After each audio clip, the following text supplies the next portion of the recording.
전반적으로 한번 집어드리면서 하다 보니까 이제 그런데 제가 할 말은 다 하고 갑니다. 그러니까 한번 들어보시면 결국 이제 포에트라는 게 포피고요.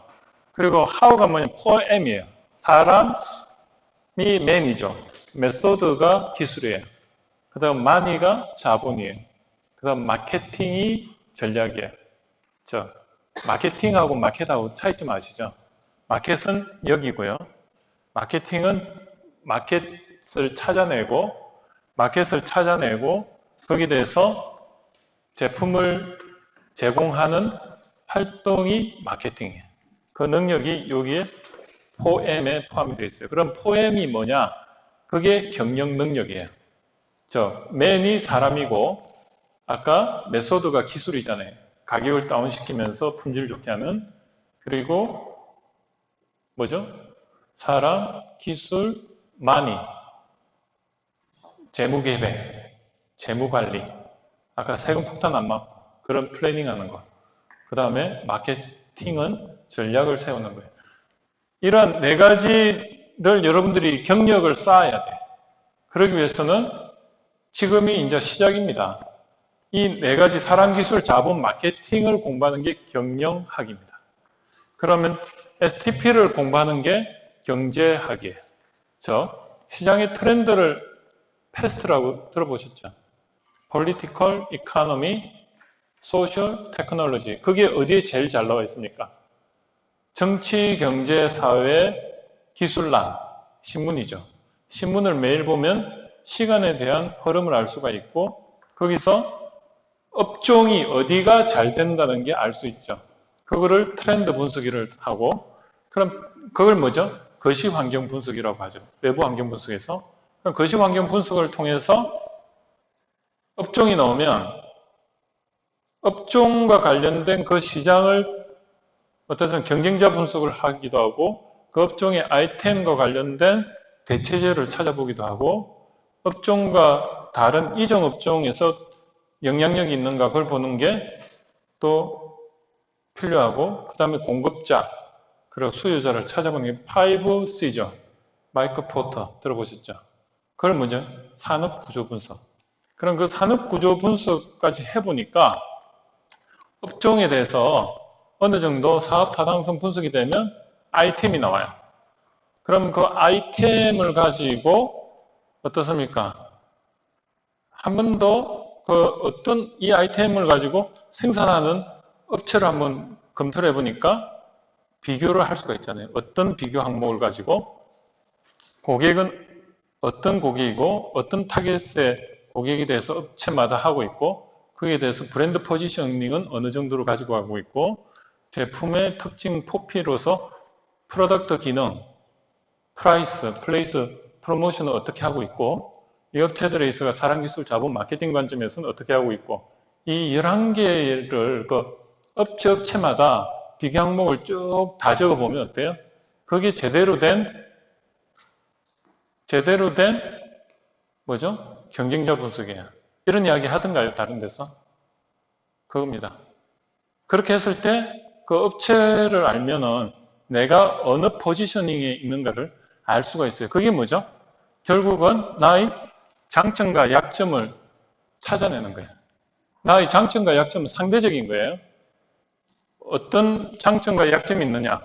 이 관점에서 다른 업체보다 조금 자신이 있으면 내가 경쟁력이 있는 거고 그럼 그걸 10분 활용해가지고 세상이 원하는 걸 대응을 하면 성공할 가능성이 높지 않습니까? 그럼 STP를 어떻게 찾아내느냐? 그게 인간의 욕구를 찾아내는 건데 그게 시장조사 방법론이라는 겁니다. 제가 그걸 시장조사 방법론은 확률 통계를 알아야 돼요. 그죠? 공부할 게 너무 많죠. 자, 봐요. STP를 통해서 이건 확률 통계를 알아야 돼요. 확률 통계. 그리고 어때요? 포피를 하려면 어떤 걸 알아야 돼요? 어떤 걸 알아야 돼요? 알 게 많겠지. 다시 여기서 한번 볼게요. 포엠. 사람을 아는 게 필요하죠. 그건 심리학을 알아야 돼요. 그죠?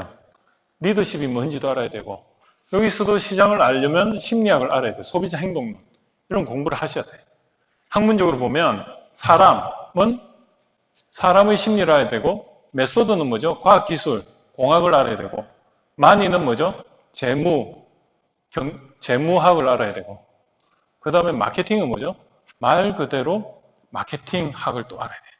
그러면 학문을 한 5개 이상은 알아야만이 경영을 하는데, 경영자가 그걸 다 알고 경영을 하느냐? 아니죠. 그런데 그 사람들은 이거예요. 감각적으로 알아요.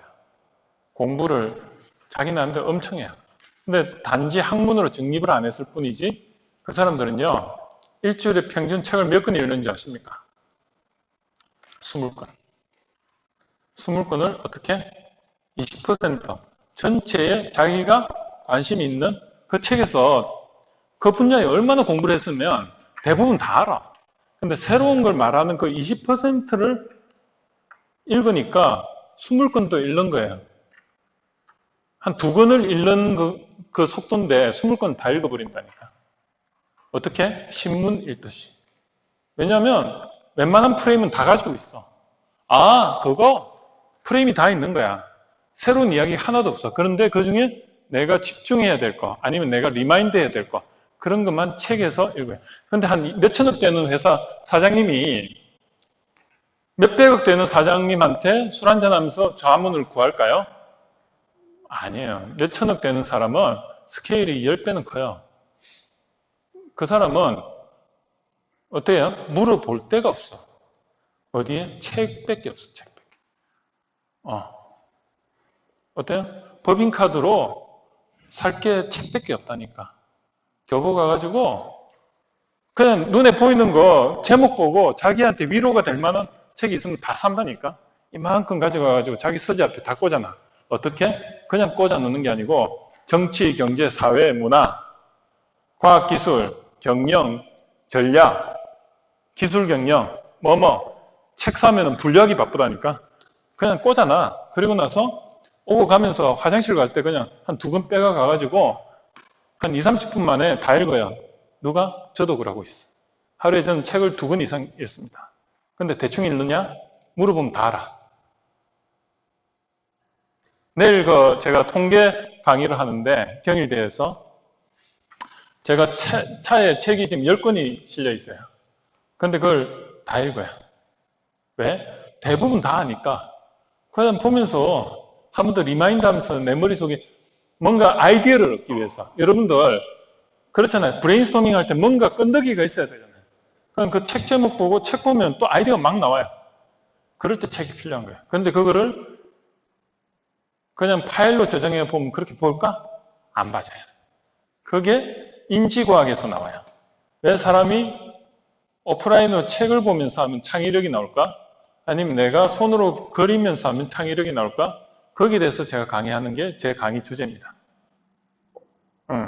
그럼 브레인스토밍 아니면 아이디어를 창출하는 방법이 뇌 구조에서 이런 인터페이스, 이런 스마트폰을 보고 할 때 하고 내가 흰 백지에다가 손으로 끄적일 때 하고 어떤 창의적인 프로세스가 작동하길래 메커니즘과 프로세스가 작동하길래 그렇게 창의적으로 갈까? 그걸 뇌공학적인 측면에서 이야기하는 게 제 강의 주제입니다.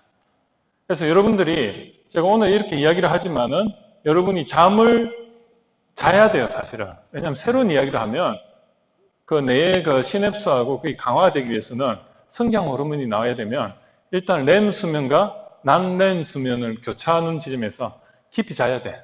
잠이 와야 된다니까. 그래서 쉬는 시간에 잠을 잤을 때 그게 장기 기억으로 가요. 그런 원리를 알기 때문에 저는 잠을 자는 거에 대해서 긍정적으로 봅니다. 왜? 내가 새로운 이야기를 더 많이 하면 할수록 잠이 와야 돼요. 새로운 영역에 어떤 내 영역이 생기면 에너지가 필요하니까 그게 성장 호르몬이라고 이야기도 하고 나이 드신 분은 성장 호르몬 똑같은 물질인데 그걸 그냥 뭐라 하냐 건강 호르몬 세라토닌하고 엔돌핀 그게 내 간에서 나오는데 그럼 내 간이 뭐냐 파충류이네 뭐 이런 식으로 이제 나오는데 그런 건 다음에 이야기하고요. 그래서 여러분들이 사업계획서는 뭐냐면 이거예요. 여기서 파이 이게 뭐냐면 매출액을 결정해요. 그리고 포엠은 뭐죠? 비용적인 측면이에요. 그러면 매출액에다가 비용을 빼면 수익이죠. 수익이 요 포피 밸류예요. 그죠? 그래서 그 밸류, 수익이 이익이죠. 이 STP가 수익인 매출액인데 이걸 베니핏이라고 하고 포행 관점이 코스트 관점이에요. 마이너스 코스트. 그럼 베니핏 마이너스 코스트는 뭐죠? 밸류인데 밸류가 은행 금리보다 높으면 투자할 가치가 있다. 그게 사업 타당성 분석이에요.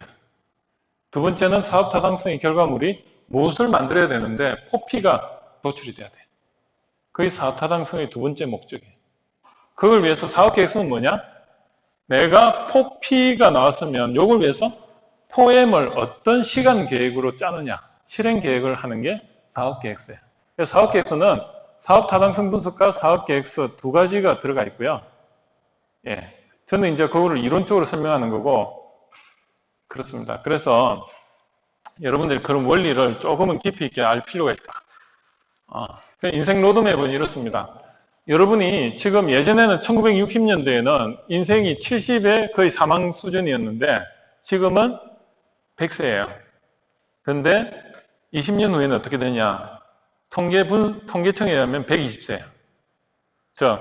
여러분이 지금 저 같은 경우는 지금 요 30대에서 60대인데 요 사이가 지금 주노동층입니다. 제일 인구가 많아요, 지금. 그리고 나이가 어릴수록 인구수가 적어지고 이게 5천만입니다. 지금 우리나라. 반면에 이제 50년 후에는 어떻게 되느냐? 이 주노동층이 그대로 올라가요. 그리고 요 밑에 이렇게 된 게 그대로 이렇게 인구는 계속 줄어드니까 어떻게 되냐? 평생 일해야 된다는 겁니다. 평생. 여러분들이 7, 80세 되면 그때도 일하고 있어야 돼. 그러면 한번 생각해 보십시오. 저 같은 사람이 저는 저 로봇을 설계를 했고 솔리드웍이나 이런 프로그램 이용해가지고 7, 80대가 손 떨리는데 안경 이렇게 하면서 지금도 노안이 와가 이제 안 보이기 시작해요. 아주 그냥 스마트폰 때문에 그런 건지 가까운 게 안 보이고 먼데 이렇게 보는 거예요. 이거 뭐 완전 저도요 요즘 한 몇 달 사이에 완전히 지금 뭐 새로운 걸 자꾸 경험하니까 이거 나도 젊다고 생각했는데 왜 이러지 이렇네. 근데 뭐냐면 내가 지금 이제 창업을 했어. 근데 내가 만약에 남들보다 젊은 친구가 경쟁해가 이길 수 있을까요? 육체적으로? 아니에요. 나이가 들수록요 지혜를 가지고 먹고 사는 잡을 해야 돼요. 왜 그런지 아세요? 뇌공학적으로 보면 30대 후반까지는요 내가 이렇게 성장을 해요. 뭐냐면 지식을 쌓다가 40대 되면서 내가 쪼그라드는데 10% 줄어들어요. 그때는 뇌와 뇌의 그 세포 간의 간격이 줄어들면서 지혜가 생기기 시작해요. 외우는 건 잘 안 외워지더라도 통찰력이 생긴다는 거예요. 나이가 들수록요, 그게 사람들은 기억력이 안 좋아진다고 생각할 수 있는데 역으로 연결이 돼가 오히려 더 지혜가 생기는 겁니다. 그럼 지혜로 먹고 살아야 돼요. 남한테 말로서 먹고 살아야 된다니까. 뭔가 깨달음을 말해서 먹고 살아야 돼요. 그래서 앞에 어떤 그런 수식어가 붙어야 되는데 그게 뭐냐. 여러분들이 사업을 한다면 내가 몸으로서 이렇게 지금은 당장 사업을 해가 일하지만 나이가 들수록 그 경험을 가지고 사람들한테 말을 해주고 시켜야 된다니까. 그런 사업을 하셔야 돼요. 지식의 사업이 아니고 지혜를 가져서. 지혜가 뭐죠? 기술력이고 혁신이에요. 남이 미처 깨닫지 못한 남다른 생각을 하는 게 그게 사업의 핵심 기술입니다. 그래서 여러분들이 앞으로는 100세 시대에는 프레임이 바뀌어야 돼요. 어떻게? 이렇게 바뀌어야 돼요. 옛날에는 70세 기준으로 보면 70에 죽는다면 아침 출근 시간이 9시잖아요. 9시가 26세, 26.3세. 70세 기준으로 보면 아침 9시가. 그런데 지금은 37.5세. 이게 어떤 의미냐면 옛날에는 26.5세에 대학교 졸업하자마자 직장 가지고 결혼하면서 애를 낳으면 부모님은 60세 정도 돼요. 그때 손자를 안겨드리면 부모님은 은퇴하시면서 10년 동안 손자와 놀다가 돌아가시는 거야. 그게 효자였어. 그런데 100세 시대에는 37.5세가 그 나이 때 정신연령하고 같은 거예요. 옛날 26.3세하고. 즉 뭐냐면 37.5세가 아침 9시 출근하는 거와 똑같다니까. 그러면 지금 부모님들은 70세 기준으로 프레임으로 보니까 우리 아들이 30대 초반인데 아직도 직장도 안 가지고 그러잖아요. 결혼할 생각도 안 하고 답답하잖아요. 근데 그거는요, 부모 프레임이에요. 바꿔야 된다니까. 즉 뭐냐면 여러분 나이 때는 뭘 해도 익스큐즈가 되는 겁니다. 37.5세까지. 여러분이 새벽 6시간 몇 세예요? 새벽 6시 25세예요. 그럼 25세 때 여러분들 새벽 6시에 뭐 하고 있습니까? 자고 있죠. 근데 자다가 갑자기 새벽 6시에 벌떡 일어나. 큰일 났네. 내가 새벽 5시에 일을 안 해가 새벽 6시에 지금 숙제도 안 해가 이거 잠이 오나. 이런 생각 해요?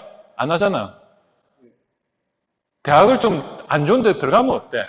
무슨 말이냐면 새벽 4시에 좀 방황을 해요. 공부를 안 했어. 방황해가지고 그냥 대충 대학 그냥 갔어. 그리고 25세 돼가지고 한 거 아무것도 없어. 그때부터 해도 늦지 않아요. 대학원을 좋은 데 가고 열심히 한 7, 8년 투자하면요. 37.5세까지 박사 따는 건 문제 없어요. 그런데 요즘은 박사만 따면 되냐? 아니에요. 취업을 하면서 공부를 해야 돼. 공부 다 하고 났어요. 그걸 사회에 나가서 써먹으려면 아무도 인정 안 해줘요. 그래서 여러분들은 좋은 게 뭐냐면 내가 창업을 했지만은 공부도 같이 하시라. 근데 여러분들이 만약에 사업 아이템에 매달려가지고 이것만 올인해가 하면요. 인생이 어떻게 가냐면 산으로 가요. 산으로 간지 바다로 간지 몰라. 공부도 같이 하시라. 어떤 공부? 취업 캠프 이런 거 있죠. 창업 캠프 이런 걸 쫓아다니면 한 6개월에서 1년만 쫓아다니 보십시오. 답 나옵니다. 그때는 공부를 더 해야 되겠다. 근데 창업도 하면서 공부를 계속 하세요. 요 대학교 뭐 어디 있으면 대학교에 석사를 경영학을 하든 뭘 하든 계속 공부하세요. 나중에 남는 건 공부밖에 안 남아 있습니다. 머릿속에 있는 게 실체라고 했잖아요. 그게 몇 년, 한 10년 정도 되면 빚을 바르기 시작하면 그때는 돈이 보인다니까. 근데 내가 창업 경험도 같이 가져가니까 남한테 할 이야기가 많아. 그럼 어떻게 풀릴지 몰라. 그게 진정한 창업이라고 봅니다. 그래서 공부와요, 이론과 실무가 같이 가야 돼요. 근데 어떤 사람은 실무만 막 했으면 발전이 없어요. 내비게이션이 없으니까. 근데 어떤 사람은 내비게이션이 있는데 움직이질 않아. 그것도 실천력이 떨어지는 거예요. 둘 다 해야 돼요. 그게 저였습니다. 저는요, 이때까지 제대로 한 번도 올인해가 공부해 본 적이 없어요. 직장 다니면서 공부를 같이 갔어요. 그겁니다. 그래서 여러분들이 그 당시에는 제가 그렇게 공부를 했는데 사람들은 그걸 인정을 안 하더라고요. 한 곳에 열심히 하면 되지 왜 그렇게 산만하게 기계공학을 하다가 또 경영학을 공부해가지고 제가 기계공학으로 석사까지 하고 경영학으로 석사부터 지금 박사까지 하고 그러다 보니까 옛날에 저희 친척들은 그래서 제보고 놀렸어요. 직장도 서너 번 바뀌었지 뭐 이러니까 그때 넌 또 바뀌었네 이러는데 그분들은 지금 열심히 푹 쉬고 있습니다. 집에서 할 일이 별로 없어 젊은데. 근데 저는 지금 너무 바빠요. 그 차이가 뭔가? 세상이 바뀌었다는 거예요. 융합 세상. 그래서 여러분들도 꼭 그렇게 하시기 바라고요. 그래서 앞으로는 삶의 질을 고려한 1인 제조업이 많이 갈 거예요. 지식 제조업. 그래서 여러분들이 어디 꼭 속해가지고 갈 필요도 없다. 그래서 앞으로는 이거예요. 옛날에는 75세 기준으로는 그냥 50세까지 하고 나서 휴식이었어요. 그런데 지금 휴식하면요. 반년 아주 비참하게 살아요. 50년은. 그러지 말고 이때 하고 그 다음에 이때는 다시 여러분들이 그 퍼스널 브랜드를 지금 가지는 게 아니고요. 여러분이 지금 25세부터 뭐 50세, 60세지만 요때 취업과 공부를 같이 창업 공부를 하면은 나중에 가서 요때 행복해지면서 인생 반을 살았고 그 이후부터는 엄청 행복해집니다. 그때 누구가 나 스케줄 할 필요도 없고 내가 놀고 싶으면 놀고 어디 가고 싶으면 가면 돼요. 단지 내가 그냥 포기하면 돼. 돈을 좀 포기하면 할 게 많아. 그거거든요. 저는 행복해요. 누구보다 행복해. 왜? 내가 하고 싶은 대로 할 수 있으니까. 그게 굉장히 중요한 겁니다. 자유라는 게. 저는 제가 하고 싶은 거 하는데 돈이 통장에 꽂혀. 그거 좋은 거 아니에요? 세상이 원하면서 내가 하는 거. 기업을 하더라도 사회적 기업과 아닌 기업은요. 미션 차이에요.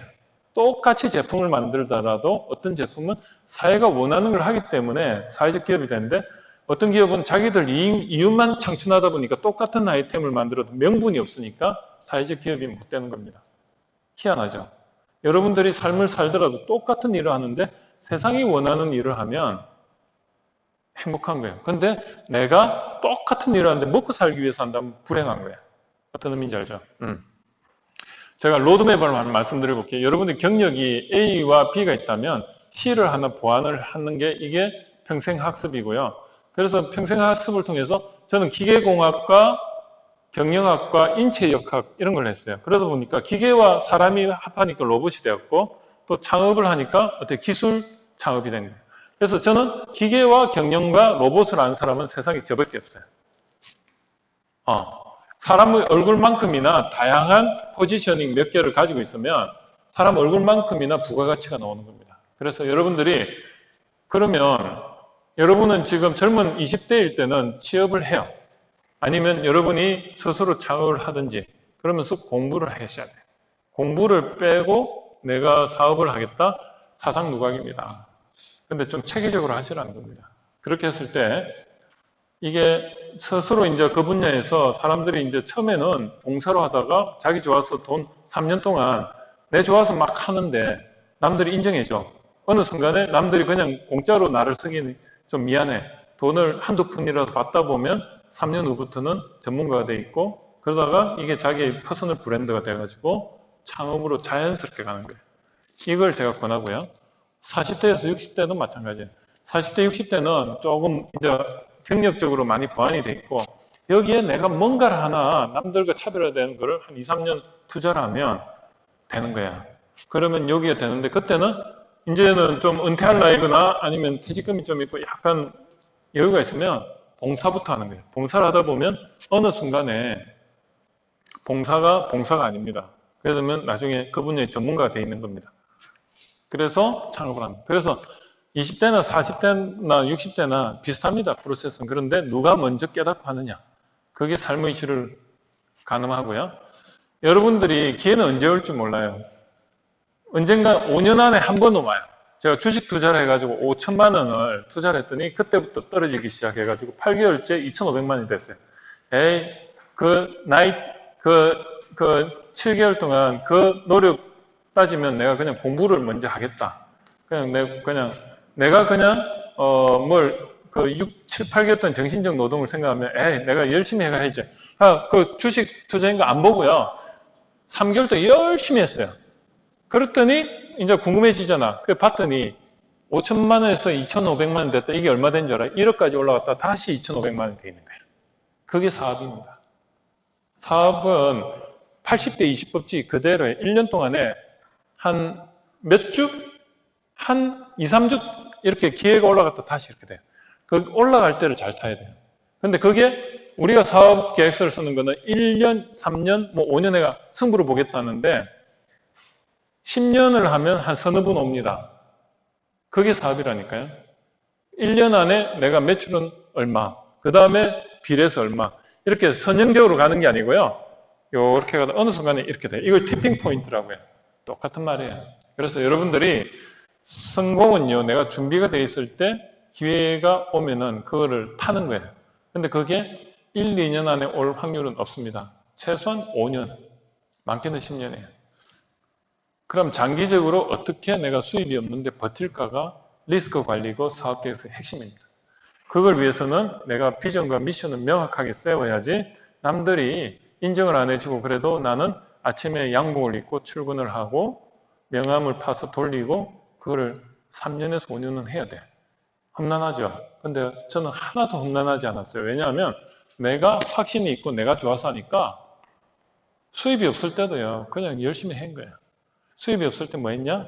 집에서 원고 정리해가지고 책을 내는 걸 상상을 하면서 하니까 저는요. 오히려 강의가 없거나 일이 없으면 너무 행복해. 돈은 좀 적게 벌지만 내가 내실을 다질 수 있는 시간이니까 그때는 책을 쓰는 게 내 잡인 거야. 그러니까 남이 외부적으로 의뢰가 안 들어오면 저는 내부적으로 일이 그게 오히려 더 급하진 않지만 중요한 일을 하는 거예요. 근데 지금 최근에는 제가 그런 시간을 거의 가지지 못하고 그런 시간을 좀 가져야 될 때가 됐어요. 강의도 다 끊고 아무리 뭐 그런 게 해도 내가 또 내실을 가질 땐 가져야 된다. 그게 진짜 중요하거든요. 그래서 정책자금 로드맵 보면 이렇습니다. 여러분이 지금 사업계획서를 먼저 하나 만들어가 지원 자금을 받은 상태잖아요. 근데 여러분들이 지금 잘 생각해 보세요. 순수가 바뀌었어요. 뭐부터 해야 되냐면 원래는 경영 능력으로서 사람, 기술, 자본, 아이템 발굴이 명확하게 돼야 돼요. 지금 여러분들은 어떻게 하다가 그냥 걸려가지고 온 사람도 많을 겁니다. 내가 뭔가 이런 경영 능력이 없는 상태에서 이거부터 받았어요. 그리고 나서 역으로 지금 경영 능력을 배양을 하고 사업 타당성 사업계획서를 지금 작성하고 있는 단계일 겁니다. 대부분. 이게 어느 정도 걸리냐? 최소 2년. 많게는 4년 동안 트레이닝을 받아야 되는데 이런 준비가 없이 지원사업 자금 받았어요. 그러면 이때부터 뭘 해야 되냐? 내가 당장 먹고 살아야 되면 아르바이트를 하든 택시 운전기사를 하든 대리운전을 하든 먹고 살면 돼. 그러면서 내가 시제품을 만들어 이게 매출이 어느 정도 올라갈 시점에서 내가 생존용 그런 걸 시간을 줄이는 거죠. 요게 몇 년 걸리냐? 최소 5년에서 많게는 10년이라니까. 그러면 여기서 여기까지 10년이 걸리는 거야. 그게 창업이야. 그래도 하시겠습니까? 심각하죠. 근데 조금만 더 하면요. 10년 돼요. 벌써 저는 4년 넘었어요. 5년. 앞에 2년 창업한 건 벌써 6년, 7년이에요. 그런 겁니다. 그러면 여러분들이 사업계획서를 기준으로 창업 준비 단계에 아까 포행 관점에서 경영 능력을 배양하는데 명확한 목표나 목적이 설정이 돼 있어야 돼. 내가 왜 사업을 해야 되는가? 하다 보면요. 저도 사업을 한다고 나왔지만 경영 그 환경은 더 열악합니다. 지역보험이 돼 있으니까 5만 원 낼게 20만 원 내고 내가 전부 다 케어해야 되지. 뭐 누가 하나 나를 대우해 준 사람 없잖아. 그리고 남들 쉴 때 나는 쉬는 것 같지도 않고 그래요. 모든 걸 내가 처리해야 되니까 힘들어요. 그런데 어느 순간에 그래요. 돈도 못 벌지. 내가 지금 뭐 하고 있지? 이런 생각이 들면 지는 거라니까. 내가 뭔가 5년에서 10년 후에 명확한 비전이 보이고 하면 될 것 같아. 그게 절박함이에요. 절박함이 다른 게 아니고 마음이 급한 거야. 어떤 마음? 하면 될 것 같아. 그러면 지금 빨리 해야 되는 거야. 그 마음이 들 정도로 명확한 비전과 목적이 있어야 됩니다. 그게 없으면 나중에 가면 다 흐트러져 버리고 내가 뭘 하는지도 모르고 그냥 아침에 일어나가 그냥 출근할 수도 있고 내가 뭐 하지 지금? 내가 지금 돈도 못 벌고 있는데 뭐 하지? 회의감이 온다니까. 그렇게 안 되기 위해서는 지금 내가 왜 세상이 원하는 게 뭐고 내가 지금 무엇을 해야 되고 그리고 내가 지금 준비된 게 뭐고 거기서 무엇을 보완을 해서 내가 퍼스널 브랜드를 가지든 제품 브랜드를 가지든 회사 브랜드를 가지든 그게 명확하게 단기 목표가 돼야 되고 그렇죠? 수학 분석도 해야 되고 시스템 구축. 시스템 구축이 뭐죠? 명함 만드는 거 이런 거. 명함을 만들기 위해서 어떤 시스템 구축할 건가? 사업가의 자세와 매너 중요하죠? 인간적 매력. 그래서 사업계획서를 만들었어요. 그 다음에 어떻게 하냐? 제가 이걸 말씀드리는 게 핵심이에요. 여러분이 1년 차일 때는 지원자금 받았을 때 여러분들이 벤처기업 인정을 받을 수가 있습니다. 여러분들이 그 사업자 등록증을 내면 사업자 등록증을 낼 필요가 없는데 만약에 냈다면 매출이 있을 때 내야 돼요. 사업자 등록증은. 왜? 사업자 등록증은요. 매출 없을 때 사업자 등록증을 낼 필요가 없습니다. 그런데 기관에서는 어떻게 하냐? 실적 때문에 사업자 등록증을 내라고 해요. 맞습니까? 이런 말은 좀 거꾸로 이야기가 될 수 있는데 저는요. 그냥 말합니다. 사업자 등록증을 내야 되는 거는 매출이 있을 때. 그게 1년 후가 된다면 1년 후에 내는 게 맞고 그럼 사업자 등록증을 냈을 때 그 다음에 어때요? 사업자 등록증 내고 6개월 안에는 아무것도 없고 사업계획서 하나로요. 벤처기업 인정을 받을 수가 있어요. 근데 그 벤처기업 인정을 받아도 별 의미는 없더라고요. 보니까. 근데 벤처기업 인정을 받으면 그걸 유지하는 데 한 70만 월 들어가야 돼요. 연 들어가야 되고 뭐 그래요. 그렇지만은 필요할 때가 있어요. 뭐냐면 1억 정도를 벤처기업 인정을 받는 거는 1억 정도의 자금을 융자로 받을 수가 있어요. 근데 그거를 저는 그냥 받아놓으면 또 이자를 내야 되잖아. 그러지 말고 마이너스 통장으로 해놓으면 돼요. 그래서 정작 필요할 때 쓸 수가 있어요. 1억은. 그런 어떤 루트가 있고. 자, 어디 스마트폰이 제게 아닌 것 같습니다. 자, 그러면 여러분들이 이런 벤처기업 인정이나 아니면 기업부설 연구소 이런 걸 먼저 만들면은 그 다음에 조금 더 큰 정부 출연 자금이라는 게 있어요. 여러분들이 받는 게 지원 자금이에요. 마더, 파더 자금이에요. 뭐냐면 돈 200만 50만 원이 돼서 여러분들이 돈 내는 거 있습니까? 10%라도 내는 거 있습니까? FM 장학금이에요. 파더, 마더. 그거를 정부 지원 자금이라 하고 출연 자금은 뭐냐면 야, 네가 한 50% 내. 그럼 내 50% 지원해 줄게. 그걸 정부 출연 자금이라고. 정부가 출연해 주는 거예요. 근데 많게는 너 한 10%만 내. 20%만 내. 내가 80% 줄게. 그 대신 20%를 너도 넣어야지 책임감이 있지 않니? 그게 출연 자금이에요. 출연하다. 근데 그 아이템이 개발 제품이어야 돼요. 개발에 한해서지 거기에 어떤 융자 자금이나 아니면은 그 재료비 쓰는데 도와줄게. 그게 아니고요. 이 제품이 나라에 좀 공헌을 한다든지, 공헌한다는 게 뭐냐면 외국에 수입하는 거를 대체한다든지, 아니면 우리나라에서 뭔가 수출하는데 도움이 된다든지, 아니면 이 제품을 만들었을 때 고용이 많이 창출될 거라든지, 아니 이 제품이 사회에 나갔을 때 사회적 기여도가 높다든지 그런 제품은 나라에서 한 80% 개발비 도와줄게. 근데 그 금액이 한 2억에서 한 5억 돼요. 제가 그런 걸 심사하러 다녀요. 국가과제 산업기술평가관리위원회 이제 심사위원인데 그때 그 기업이요. 보통은 한 5명 정도의 매출이 조금 있는 1, 2억이라도 있는 기업들이 그런 걸 받아요. 그게 여러분들이 두 번째 로드맵입니다. 그리고 나서 이제 한 3, 4년 지난 후에 여러분들이 이제 매출이 좀 일어나서 한 10억에서 20억이 일어나서 그때는 정부 출연 자금보다는 일단은 운용 자금이 필요해요. 이거를 시중에서 돌아오는데 3개월에서 6개월이 지난 제품이 깔리잖아. 그게 뭐 5억에서 10억이 깔리면 돈이 이제 많이 필요하단 말이에요. 그때 정부 융자 자금을 받는 거예요. 금리 3%. 근데 우리가 헷갈릴 수 있는 게 나라에서 업자들이 와가지고 정부 정책 자금 받게 해줄게요 하는데 그 정책 자금의 대부분이 융자 자금을 이야기해요. 융자 자금, 정책 자금 한 5억 받게 해줄게요.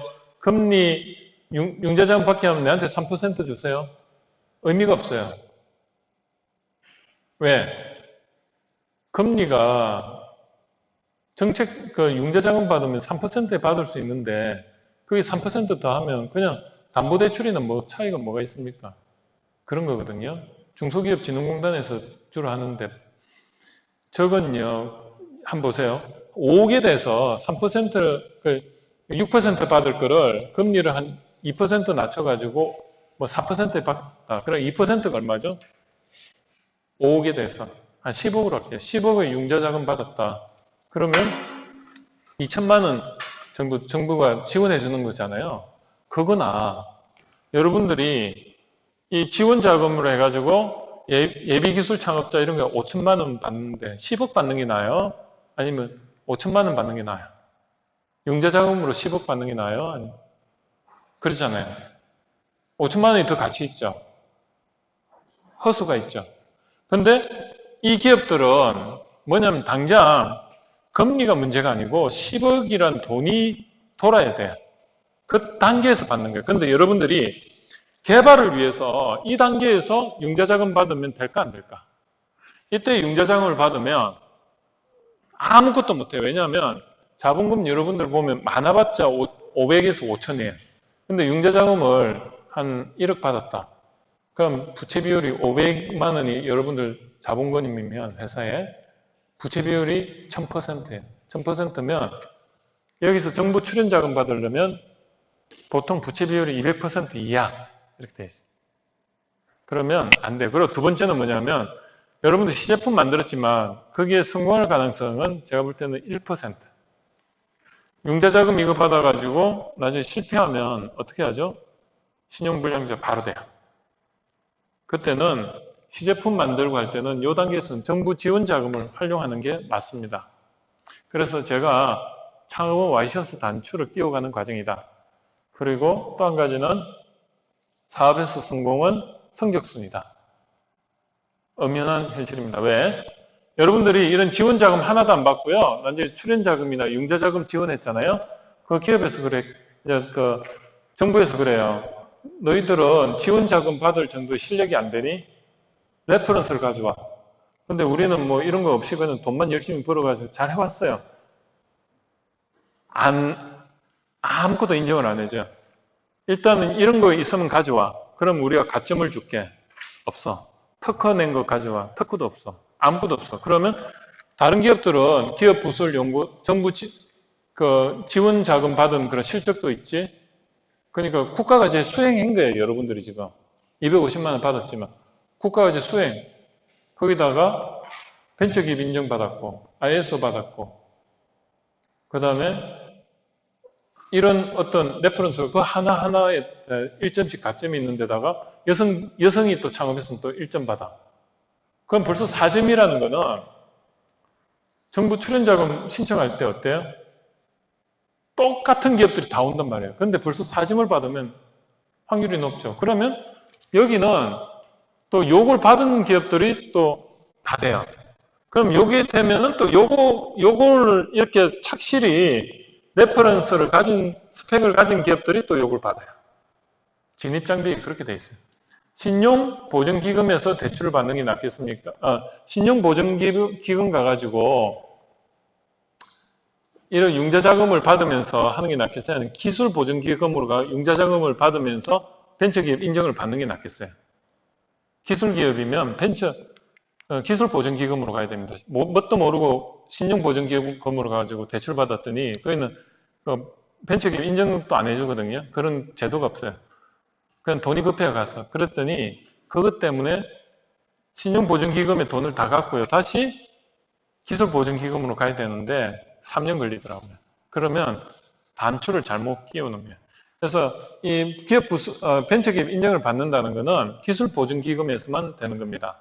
그래서 그런 것도 좀 아시고 있어야 돼요. 그래서 이제 융자를 받고 나면 요까지 하면 7, 8년이 걸리고 그 다음에 기업이 이제 매출이 한 50억에 직원들 한 50명 되고 그럼 이제 그때는 가만히 있어도 기술기업이라는 걸 알고요. 업자들이 와요. 업자들이 뭐냐면 벤처 투자자들이에요. 와가지고 투자할 테니까 한 3년 후에 우리 이거 뻥튀기 해가지고 우리들 주식 한 2배나 3배로 해가 남겨 먹자 그래요. 그게 이제 벤처기업 IPO예요. 그래가지고 정권시장에 상장해가지고 50억의 매출 50억인 직원 50명 이런 기업들이 가능성을 보고 이제 IPO에 투자를 해가지고 이게 몇 배의 가치로 확 튀는 거예요. 그럼 이제 그때 사장이 그냥 요까지 하고 내가 지분 정리하고 그냥 평생 한 몇백억 가지고 먹고 살겠다. 이런 사장은 그냥 거기서 이제 그만두고 그래도 끝까지 가겠다. 이런 기업들은 또 가요. 그러면서 이제 직원들이 돈이 갑자기 생기니까 돈 맛을 아는 직원들은 나가요. 그게 기업 성장통이에요. 그리고 남아있는 직원들 잘 추스려가지고 다시 거기서 한 번 더 도약하는데 보통 이제 여기서 IPO 가면은 어떻게 되냐? 한번 기업이 꼬꾸라져. 갑자기 이제 핵심 인력도 나가고 사장도 나가는 수도 있고 하면 이렇게 비실비실하다가 어느 순간 올라가는 기업도 있고 내려가는 기업도 있어요. 그런데 보통 벤처 투자를 받는 기업들은요, 극단이에요. 뭐냐면 정말로 투자를 받아가지고 기업을 키우려는 철학이 있는 사장이 있는 반면에 한 건 하고 거기서 빠지려는 사장도 있어요. 근데 정말 내실 있는 기업은 기업 상장할 이유가 있습니까? 없어요. 그냥 개인 사업으로 해가지고 1년에 10억, 20억 매출 그거 따뜻한데 그거 키울 이유가 하나도 없잖아요. 그러니까 여러분들이 투자를 받는다는 건 양면적인 겁니다. 그걸 잘 기억하시고 그래서 이제 스타기업, 이노비죠. 스타기업 이런 걸 받는 단계는 여러분이 먼 훗날이고 한 10년 후 일이고 지금요 요거에 집중하세요. 지원 자금 요걸 250만 원 받아 그 다음에 더 큰 걸 지원 내려가지고 내년에는 한 7천만 원짜리 지원을 받아가 할 수 있는 방법을 한번 찾아보시고 그런데 지금 사업자를 내잖아요. 그러니까 내년 이맘때 전에 정부 지원 자금에 신청을 해가 선정이 돼야 돼요. 뭐냐면 예비 창업자나 초기 기업에 한해서만 그걸 지원을 해주는데 사업자 등록증을 내고 1년 이내의 기업이에요. 근데 안타깝게도 미리 사업을 한다고 해가지고 먼저 사업자 등록증을 내가지고 해당 사항이 없는 사람이 많아요. 사업자 등록증을 내는 건요. 청첩장 돌리는 것 같아요. 결혼 한번 하는데 부조금은 받아야 될 거 아닙니까?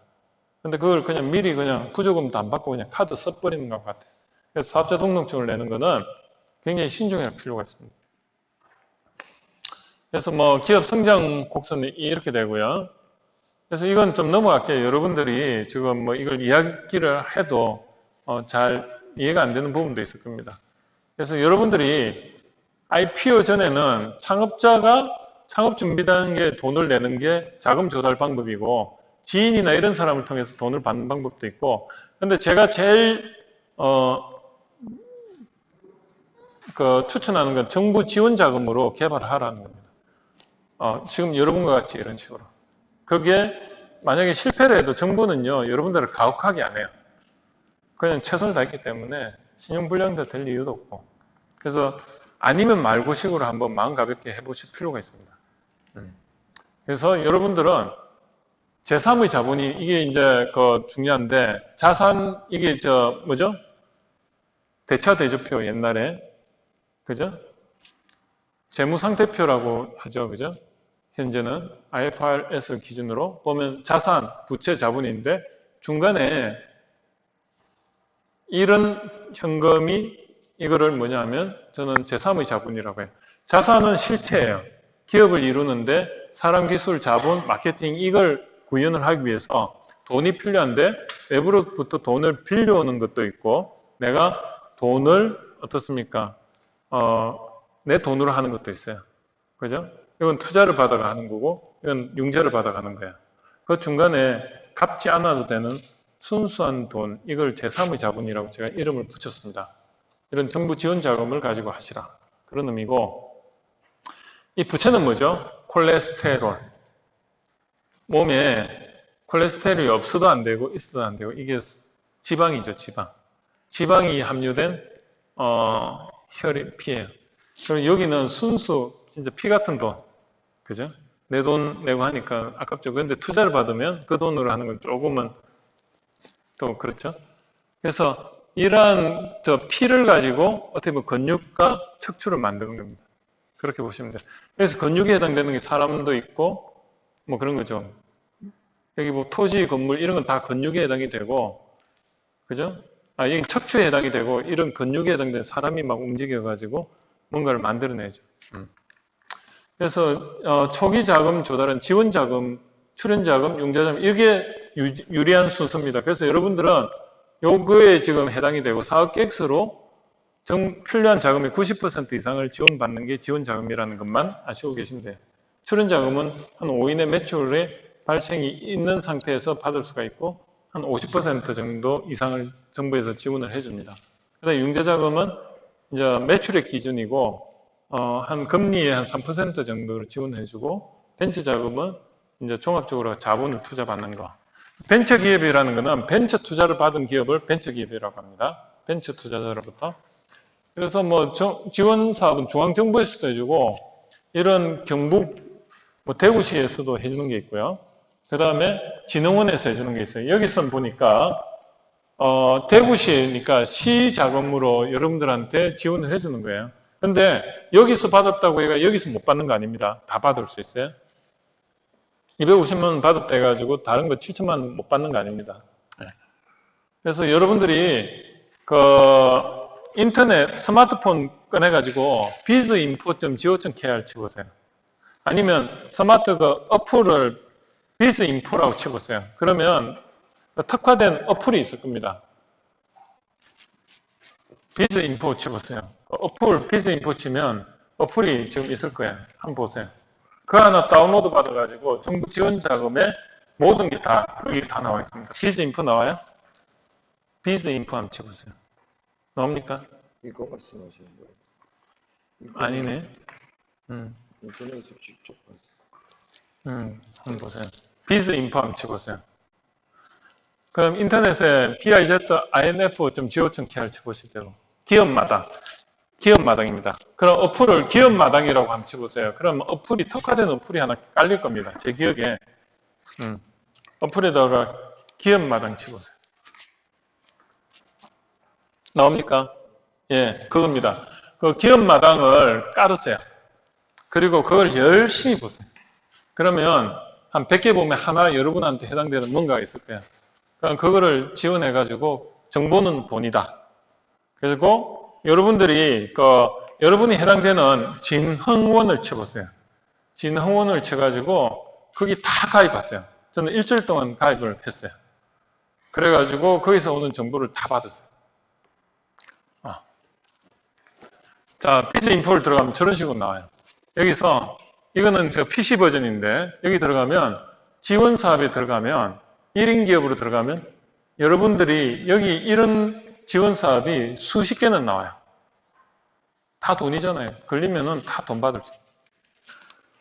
창업넷이라는 데 가입하세요. 인터넷으로 창업넷이라고 그냥 찾아보세요. 거기 들어가가지고 여기도 가입해 놓으세요. 자, 저는 이제 이렇게 해서 옛날에 이제 이런 로봇을 사업 계획서를 직접 PT했던 걸 보여드리는 겁니다. 이런 식으로 그냥 쭉 보세요. 그냥 제가 설명은 안 할게요. 로봇에서 해가지고 딱 4년 전에 사업 계획서 제출한 걸 PT로 만든 거를 보이고 있습니다. 이걸 해가지고 제가 사업을 해왔습니다. PT가 애니메이션 같죠? 이거 만드는데 제가 PT를 잘해서 이걸 만들었을까요? 아니에요. 열정으로 그냥 트라이 앤 에러로 만들었던 겁니다.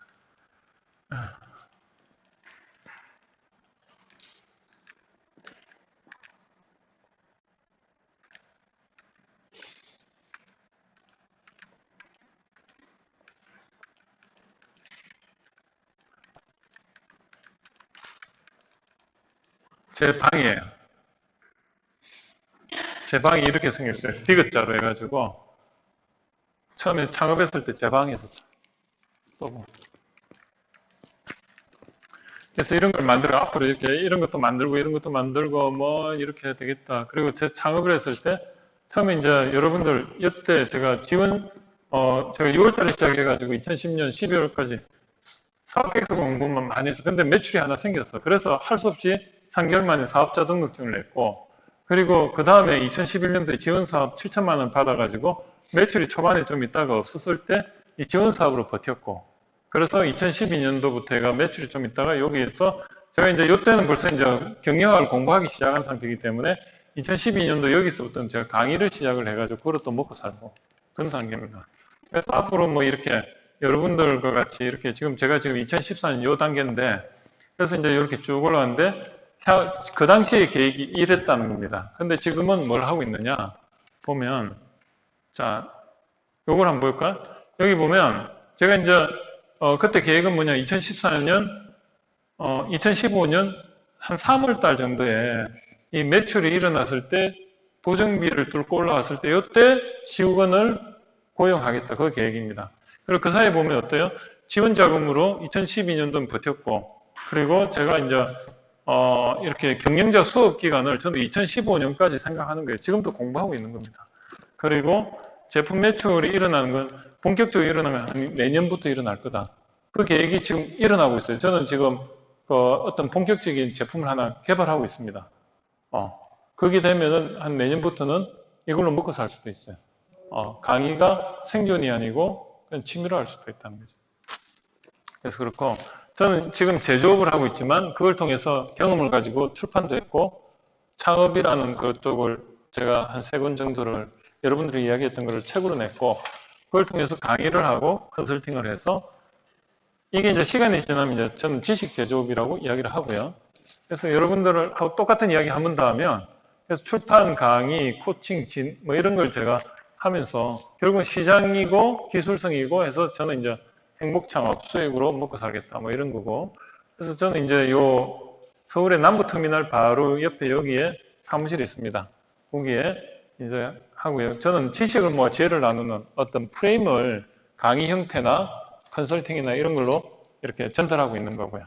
그래서 저는 뭐 이건 이제 지지난 해에는 북경에 갔었는데, 그때 이렇게 뭐 1년에 한 2번 정도는 공부를 하다 보니까 그런 공부하는 모임에서 이렇게 중국에도 가고 뭐 여러 군데 갑니다. 그래서 그렇게 좀 행복하게 살고, 그리고 이제 제 페북 정도는 여러분들이 저하고 친구 맺기를 해놓으시면 도움이 되실 겁니다. 그래서 여러분들한테 페북을 통해서 아니면 홈피, 이웃 맺기 요거 2가지를 해놓으시면 여러분들이 인생에 도움이 되실 거예요. 왜냐하면 제가 강의든 뭐든 이쪽을 통해서 다 공지를 하니까 여러분들이 타고 들어오시면 이 강의로서뿐만이 아니고 뭐 정하진 그 강사님 대표님 저하고 같이 사업을 하지만 그분도 다 만나보실 수가 있어요. 그래서 아마 여러분들한테 정하진 대표 같은 경우도 뭐 어제 강의를 했지만은 더 많은 걸 전달해 주실 수가 있을 겁니다. 예, 예, 이상입니다. 감사합니다. 예. 궁금한 점 있으시면 제 여기 스마트폰 있잖아요. 여기로 해가지고 여러분들이 뭐 그 강의 후기라든지 궁금한 거 이렇게 배우고 느끼고 실천할 거 배너시 그래서 보내주시면 이분들을 제가 특별히 관리를 합니다. 정부의 동아줄의 관리도 받지만 제 관리도 한번 받아보시기 바랍니다. 이상입니다. 감사합니다. 예.